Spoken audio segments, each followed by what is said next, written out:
மத்திய அரசு எய்ம்ஸ் மருத்துவமனை கட்ட முயற்சி எடுக்கவில்லை என அமைச்சர் மா சுப்பிரமணியன் விமர்சித்துள்ளார்.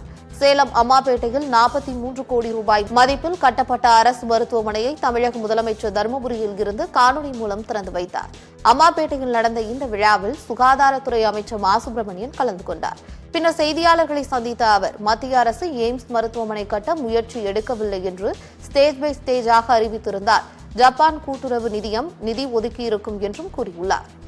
ஜைகா என்பது ஜப்பான் பன்னாட்டு கூட்டுறவு முகமை. இது ஜப்பான் நாட்டிலே டோக்கியோவில் தலைமையகமாக கொண்டு இயங்கி வருகிற ஒரு பன்னாட்டு நிதி முகமை. அது காவிரி கூட்டு குடிநீருக்காக போய் அங்கே நிதி ஆதாரத்தை பெற்று வந்து அந்த திட்டத்தை தொடங்கினார். சென்னையில் மெட்ரோ ரயிலுக்காக கடன் பெற்று அதை தொடங்கி வைத்தார்.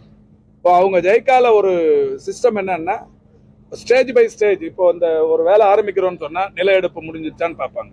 அப்போ ஒரு தொகை ஒதுக்குவாங்க.